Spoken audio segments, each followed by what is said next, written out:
the Kevin Ware injury. Wow. This is one of the saddest moments I've ever seen in sports. It's a really scary and sad injury, especially for anybody that plays basketball, because the way it happened, it just doesn't make sense. If you have no idea what I'm talking about, if you haven't seen this injury, I'm sure you can find the footage, you can find the pictures, you can do that if you want to see it. I don't really recommend doing that, but there was just no way for me to avoid it. I'm on Twitter, it's blowing up on Twitter. People were sending me pictures of it on Twitter. They sent me the video of it. So I saw it, and I wish I didn't see it. And I went to sleep last night later than I wanted to because I was just laying there in bed trying to sleep, but I couldn't get the picture out of my mind and the way it happened. Because the way it happened, that's the saddest part. That was the worst part. He didn't even collide with anybody. It's not as if he went up for a dunk and then somebody fouled him and then he fell awkwardly and then it happened. He jumped into open space. There was nobody there. Everything looked fine. And then when he landed, his shin literally just popped. It just popped out of his leg. I've never broken anything in my life, a finger. I've never dislocated anything. So I can't even imagine the amount of pain that he felt when he came down like that. Everybody was shocked. The announcers were shocked. His teammates were shocked. Nobody knew what to do. It's a very bad vision. And then, of course, everybody's got to continue to play that game. So the good news is that his team was able to get the win. And he's recovering. He went into surgery. He's got a cast on now. He's walking in crutches. And people are saying that he might even be able to come back and play basketball in about a year or so. And that's really what I want to talk about. Is I want to talk about recovering from this injury, because mentally, this is going to be a tough injury to come back from. If you think of players that have been injured, when they're rehabilitating, when they first come back, mentally, you can see what happens to them. You can see them favoring the other leg or the other knee. You can see them questioning their movements. Let's think about somebody like Derrick Rose.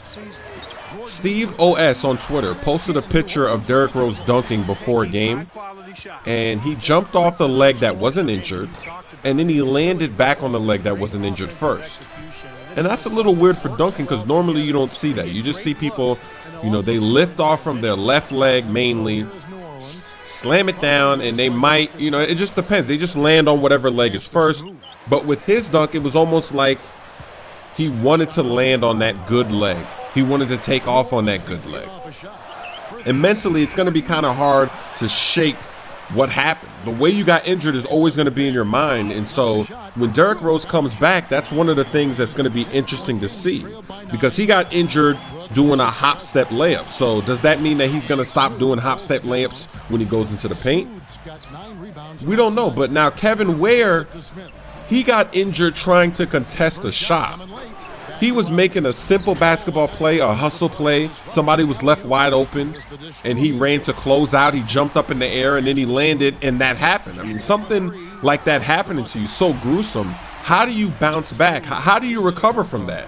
How do you go to being able to move and playing basketball again, and then when you see somebody wide open, how do you actually go over there to contest that shot? Because it's not like he landed on somebody awkwardly. No, he jumped and flew by the offensive player and just landed. And he landed all by himself.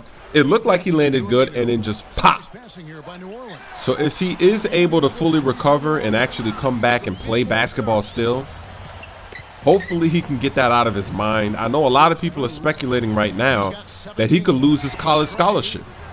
It's possible that they could drop him since he got injured and he loses his college scholarship. Now, obviously, this injury is so mainstream right now that if they did that, in the eyes of the public, they would seem evil. They would seem unfair. They'd get a lot of bad publicity for that. The craziest thing about all of this is after he's down on the ground like that and he's getting ready to be taken off the court, He tells his teammates to win the game. He put so much pressure on his teammates to win the game still, even though he went down like that and everybody's crying, they're going crazy, they don't know what to do. He told them to win the game, and they actually did win the game. So that's amazing. Emotionally, that's just amazing to see that his teammates were able to win that game, and they won big.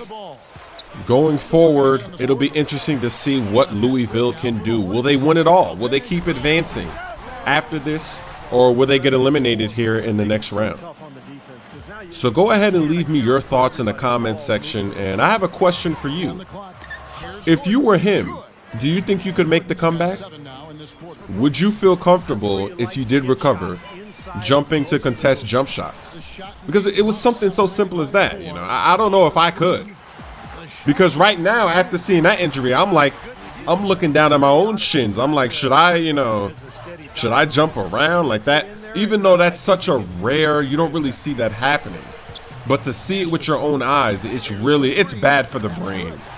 It really is. That's why I don't even recommend you watching it if you haven't seen it already. I wouldn't watch it. Now this game is almost finished, so let me talk about the gameplay for a little bit. I'm trying out a new signature skill. I put on Bruiser. It's all because of that game against the Chicago Bulls. When I got tired, I said, hey, let me try this cheese out and see if it works. So I swapped that position for defensive anchor. The reason I did that is because defensive anchor, there goes my triple-double. I got my 10th rebound.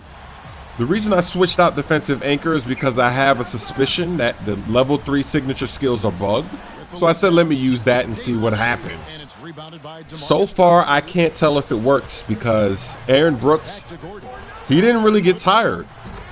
And I pressed up on the D-pad so I can see when Bruiser activates. It activates anytime I'm doing a crossover move and we collide together, or if I'm defending his crossover moves and he's bumping into me. So if you watch the gameplay over, you'll see like right there, you see how Bruiser lit up? Just because he's bumping me in the back court. So Aaron Brooks, he didn't really have a good game, so maybe it did work. I don't know. I'm just going to have to try it out, test it some more. The only bad thing is that since I'm a point guard, my strength is capped at 70. So if I want level 2 Bruiser, I need to have an 80 in strength, and I don't think I can get there. I don't know if there's any equipment that I can wear that can boost it up enough. I don't think so. I think I can only have level 1. So I'll keep it on for a few games and see how it works. I got a big game coming up against the Oklahoma City Thunder. So I'll see if that helps us out in that game, because you know they're going to have Bruiser on their big men. Now, one thing I did find out is that if you run over a pick, that doesn't drain your energy. Because in this, I was setting picks on other players. I didn't see it light up. And also, when I ran over players on pick and rolls, through their pick and rolls, I didn't see it either. So I remember in the live game, I was saying I need to avoid Noah and Boozer whenever they set a screen, but I guess not. I guess I need to avoid them on rebounds and on any other contact like that. Only 1 turnover in this game, pretty good. You picked up 14 assists tonight. Any perspective on how you led the way with your assists? Yeah, I was just playing within myself and following the flow of the offense. I know that my guys will be running their behinds off trying to get open, and it's my job to keep my head up and hit them when they get some space. So really, all the credit should go to them for how tirelessly they worked to create the chances that they did. For me, it was just more of holding on to the ball long enough for them to do their thing.